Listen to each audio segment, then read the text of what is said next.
De retour sur le plateau mbokk yi ñu daal di dellusiwaat ci deuxième partie bi revue des titres xel mat yow lañ ci àndal. voilà donc bu ko defee 9h35 jot na fii si suñu plateau en direct ñi ñëw na mbokk yi lu gën a fës tey si xeetu yéen i kaay jëkkee ko ak direct news daal lu mu xëyee tey mooy ñëw na ci le ministre de l' enseignement supérieur reçu par le directeur général du COUD donc le satisfecit du professeur Daouda Ngom ba mu ngay gis nii mooy ki nga xamante rek mooy.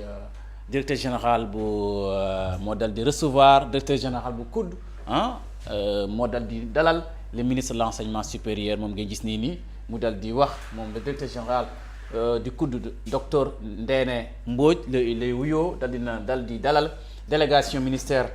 ci au restaurant université de la cité Aline Sitoé Diatta ex-Claude Deleuth foofu la leen dalal en présence des représentants des étudiants des syndicalistes des repreneurs et du personnel du COUD qui ont tour à tour pris la parole mu ngi noonu. Nous félicitons le directeur général du COUD pour les actions menées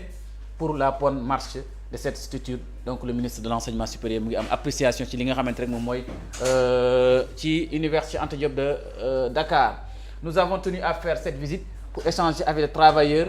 les syndicats, les étudiants et volontaires d'avancement des chantiers. Donc ministre de l'enseignement supérieur du professeur Daouda Ngom moo demoon dajeek directeur général bi COUD bi ak mboolem les syndicats waxtaan bu am solo moom la li nga xamante ni moom la direct news tey xëyee. mbokk yi bu ñu jógee ci loolu dañu ñëw ci enquête yéenekaay mu ñëw ci entre-tension interne et stratégie l'équation locale du PASTEF xam nga ne tey ak lu nit ñi mënut a wax rek yoon wu nga xamante ni coalition Diomaye président existe ne ko jëm ko ak PASTEF donc dëgg yàlla am na tension interne bu ne soit est-ce que ñii dañuy d'accord ne ci biir PASTEF est-ce que ñii dañuy ànd ak Diomaye wala ñii dañuy ànd ak Sonko loolu ala kulli haal foofu mu am ci biir ci l'équation locale du PASTEF des tensions internes et des guerres de positionnement notées à un an de local. Candidature locale, quelle stratégie pour le PASTEF donc bu PASTEF bu mu amagutoon sax coalition président juddoogutoon même élection bu nekk da nga gis candidat à la candidature même les législatives yu weesu nii donc da ngay gis ne yooyu ay position de positionnement da ci guerre de positionnement da ci nekk. mbokk yi bu ñu jógee ci loolu dañu ñëw ci critique yéenekaay mu wax ni restructuration de la dette publique ñi defaraat dette bi maanaam waxtaan ci xool nu ñu ko kiiyee yooyu yëpp na la FMI imposé bëgg ko. mais le premier ministre dafa waxaat kàddu yi mu waxoon rek daal ne le refus catégoriquement du Sénégal ñun daal mooy suñu position yu waxoon démb rek moom la ce n'est pas demain que le Sénégal va restructurer sa dette du suba lay Sénégal de restructurer dette conformément au souhait du Fonds monétaire international loolu la bëgg FMI dafa bëgg ñi restructurer dettu Sénégal waaye bi mu dajee ak homologam di bu Mauritanie moom premier ministre Ousmane Sonko n'y est pas allé par 4 chemins pour réaffirmer l'opposition du Sénégal préfère usant d'autres mécanismes moom daal au lieu ñuy def restructuration am na yeneen mécanismes yi ñu war a jaar pour mën a mucc ci dettu Sénégal bi te mu ñu mucc ci dette cachée bi nga xam ne def na waaye mën a mucc ci réew mi nërmelu gu mu nërmelu ñu fexe continuer dal di ko wëyal. alors mbokk yi ñu ñëwaat ci laas yéenekaay mu wax ci Sénégal Mali à 16h au Tanger. tey jii nii lay Sénégal ak Mali janook ci Coupe d'Afrique des Nations quart de finale 16h la ñu war a football déplumer les aigles en tout cas tey la ñuy suqi daal Sénégal war a suqi Mali ñu defal leen bagage te loolu dafa bokk lool dafa am solo lool mooy Sénégal defal bagage Mali mooy ko defee ñu dal di qualifier nag dem demi-finale waaw loolu la tey la nag tey ci bu ko kenn tàdde donc dette publique Sonko dit niet à toute restructuration donc Sonko dit niet à toute restructuration mu ngi noonu Sonko daal bañ na ne duñ ko restructurer en tout cas mbokk yi mu ngi noonu mu nekk loo xamante ni bu laas yéenekaay yoo ko wax ñëwaat ci le quotidien yéenekaay mu ñuy xamal économie ba tey refus de restructurer la dette mu ngi noonu Sonko menace la reprise moom la ko journal bii di ko xëyee il n'accepte pas qu'on l'impose au pays une restructuration duñu nangu ñi lay imposer ak lu mënti demee mu ngi noonu comme mbokk yi Ousmane Sonko daal di wax Le Quotidien yéen kaay ko wax mbokk yi ñëwaat ci Les Échos yéen kaay ba tey dikkaat na ci lu Ousmane Sonko wax démb refus catégorique de la restructuration de la dette Sonko plus intransigeant que jamais classe encore le FMI mu ngi noonu c'est une position du président du premier ministre et tous ceux qui ont une compétence en la matière ce ne sont pas des déclarations d'économistes qui vont nous amener à changer de position waaw mu ngi noonu mbokk yi nga gis ne les lions face aux aigles pour le dernier carré tey la tey mbokk yi bu ñu jógee ci loolu dañuy dikk ci le soleil yéenekaay Sénégal moo tën une nouvelle ère de coprospérité. Des discussions plus haut niveau ont augmenté la visite du chef du gouvernement El Mokhtar Ould Diaye diggante Sénégal ak Mauritanie ñaari premier ministre yi joxante nañ loxo ni accord yu bëree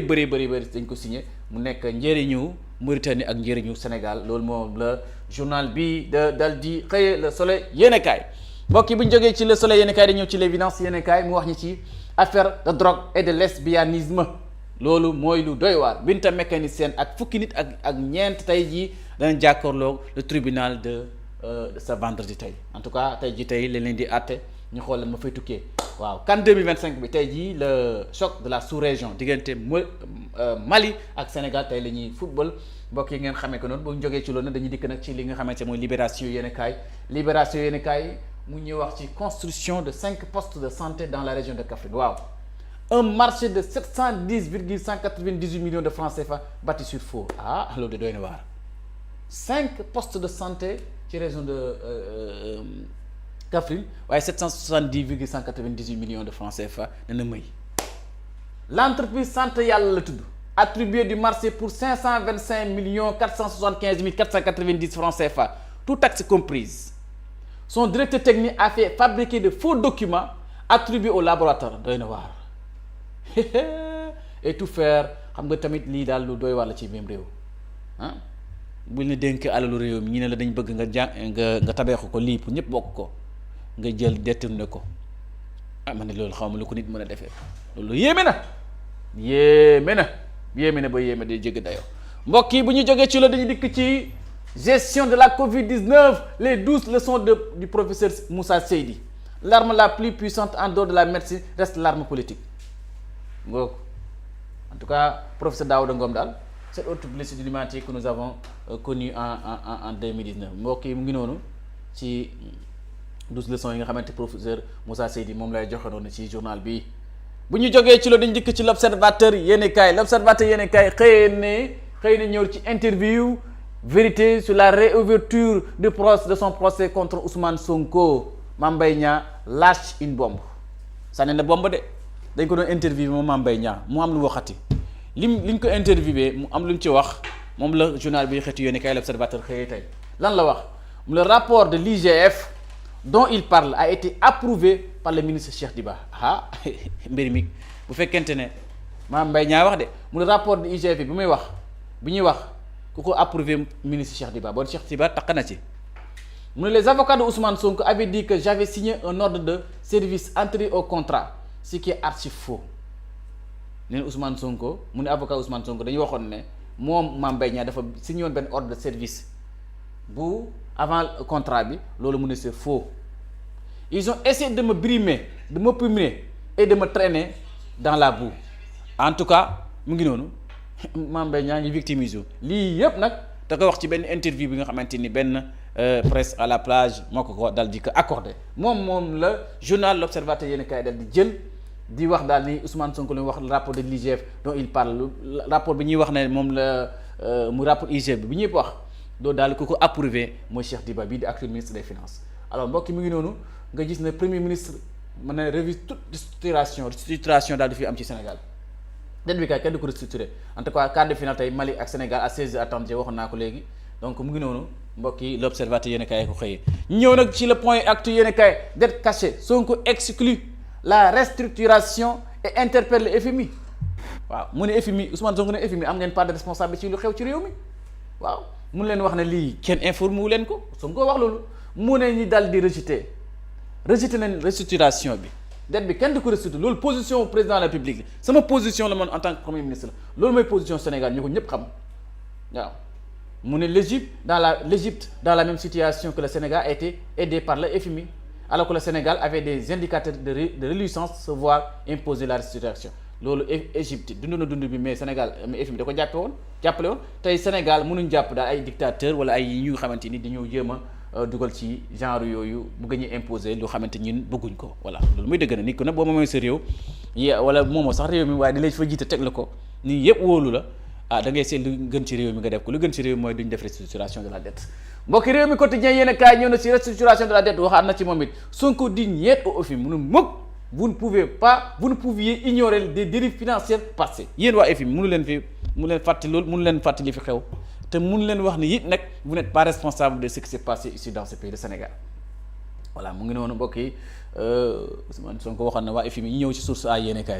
kaay mbokk yi li mu wax mooy da ñëw na ci FMI demande la restructuration de la dette fii Sénégal Sonko na ko déedéet duñ ko def ñëw Sénégal Mali tey dina football place de quart final tey ci àjjuma bii la pour une guerre fratricide donc mu ngi noonu mbokk yi ngeen xamee ko noonu tey daal mu ngi noonu coach ci Sénégal Pape Thiaw on s'est préparé à tout à nous de mettre tout ce qu'on a travaillé rester concentré pour battre le Mali coach boobu la institution boobu la coach di Pape Thiaw joxe nañ dóor tey Mali nañ ko dóor yi métti donc ça va être une guerre on a beaucoup de respect mais on n'a pas peur waaw entraîneur malien bi mooy wax loolu mu ne Pape Gueye milieu de terrain des Lions lu mu wax mu ne le match va se jouer au milieu ça va être un très gros match donc Lassana Coulibaly milieu des aigles il n'y a pas de favori ça va se jouer sur le plan mental et physique Mali ni ñoom wóolu nañ seen bopp ñoom daal ñoom ak entraîneur bi waaye Sénégal yi ñoom wóolu nañ seen bopp ñun daal pare nañ doolu ñu dóor ci kàttanu yàlla suñu bopp bu ko defee mbokk yi ñëw nag ci le Sud Quotidien yéen kaay CAN 2025 tey Sénégal Mali de 16h le choc des voisins waaw ñaari dëkkandoor la de Mali ak Sénégal daal ay xarit lañ waaye tey daal li ñuy foofu rek Coupe d'Afrique moo ñu boole Coupe d'Afrique moo ñu tàqale ko ci terrain bi bu ko defee mbokk yi ñu ñëw ci jógee Sud Quotidien yéen kaay dañuy ñëw ci le Témoin yéen kaay ñëwaat na ci dette cachée bi dette du Sénégal la ko tuddee Ousmane Sonko muy la FMI taqal na FMI waaw journal bi ne Ousmane Sonko daal ci booru Sénégal bi taqal na FMI ne ne FMI bokk na ci responsable la bokk ndax mënuñu wax ne daal ñoo amu ci benn responsabilité alors quart de finale Sénégal Mali tey jii la Lions yi daal pare nañ tey la ajjuma bon tey juma mubarak mbokk ñëw ci tribune yéen kaay le médecin après la mort de la campagne arachidière 2025 beaucoup de paysans ont déjà bradé leur récolte voilà loolu lañ gis mooy baykat yu bëri ñoom xaaruñ état ñi ngay jaay seen gerte ndax te dëgg yàlla dañ soxla dañ bëgg vraiment fàcc ne soxla donc réexamen judiciaire la Cour suprême saisie pour réviser le procès Sonko Mame Mbaye Niang mu ngoog création du conseil national de régulation des médias waaw démbaloon ci conseil des ministres l'appel reproche à l'autorité d'une démarche cavalière clivante et non inclusive noonu la ñenn presse bi xatraayu ndaxte bu projet de loi génne rek wala proposition de projet de loi da nga gis ku nekk di ci wax sa xalaat Vox Populi ñëwal ni ci un show derby pour une place dans le dernier carré tey la Sénégal ak Mali di football à partir de 16h bu ko kenn tardé mbokk yi on ne veut pas de cette restructuration loolu Ousmane Sonko wax waaw bëgguñ ku ñu tudd affaire restructuration ay des loolu du fi am Sonko ne loolu du fi am mbokk yi bu ñu jógee ci loolu dañu ñëw ci Walf Quotidien yéen kaay ba tey restructuration de la dette du Sénégal Sonko tange le FMI waaw il dénonce son dévoiement le premier ministre dit nii à la restauration bañ ñi yëpp bañ na c'est la position du président de la République lii nag mooy position bu njiiti réew mi Bassirou Diomaye Diakhar Faye mbokk yi bu ñu jógee ci loolu dañu dikkaat ci yoor yéen kaay ne dafa ñëw ci scandale Softcare waaw mu ngi noonu léegi nag docteur Alima Niang Balla ñoo doom bàyyi ñu ay doom bàyyi la docteur Alima Niang mu ne une voie de vérité face aux manœuvres de la ARP dans un paysage médiatique dans le docteur Alima Niang wax mu ne dans un paysage médiatique souvent saturé par les calculs politiques docteur Alima Niang s'impose comme une voie de vérité tranchante et incorruptible présidente de l'Union des jeunes pharmaciens du Sénégal moom moo wax cette profession professionnelle rigoureuse incarne la nouvelle garde d'une pharmacie sénégalaise qui refuse de transiter avec la sécurité des populations loin des salons feutrés et des compromis de couloir. Elle a choisi le terrain du courage et de la déontologie. Face aux géants industriels Sunda International aux zones d'ombre de l'agence de réglementation pharmaceutique, donc elle ne baisse pas les yeux. Pour elle, le serment de la Galienne n'est pas une simple formalité, mais un engagement sacré. Dans cette affaire Softcare, où le silence des autorités semble complice du danger sanitaire, Dr Niang s'adresse à un rempart porté par une intégrité qui force le respect. Elle porte aujourd'hui la parole de toute une profession pour rappeler une vérité fondamentale. la vie d'un enfant sénégalais vaut bien plus que tous les budgets de communication du monde donc mu ngi noonu docteur Alima Niang wax na ay dëggam yu leer na ndax ku ne xam ne coowal Softcare bi ak ñi nga xamante ni ñoo ko war di ñi koy werante ak les acteurs gis nañ ci sortie honorable député Guy Marius Sagna li muy wax donc mu ngi nekk loo xamante ni ak ministre de la santé de l'action sociale docteur Ibrahima Sy mu nekk mbir moo xamante ni ku nekk nga ci joxe sa xalaat donc CNRA création du CNRA création du Conseil national de régulation des médias une réforme attendue mais une démarche jugée solitaire et par les acteurs des médias donc mu ngi noonu lii mbokk yi li leen indiwoon ci tey lu gën a fës si xeetu yéenekaay yi di leen souhaiter rek ndeysaan Sénégal jàpp tey Mali dóor ko dóor yu métti merci beaucoup jërë ngeen jëf. jërë ngeen jëf mbokk yi ñu doon seetaan di ñu bàyyi xel bu baax a baax fekk foo leen mënti nekk ci réew mi rawatina ci àjjuma tey jii ci seen biir émission fajaru ñu ngi leen di jaajëfal bu baax amoon kontaan ci ak mbégte doon janoo ak yéen 6h30 ba heure bi kon ñu daal di jeexal rek jaajëfal leen.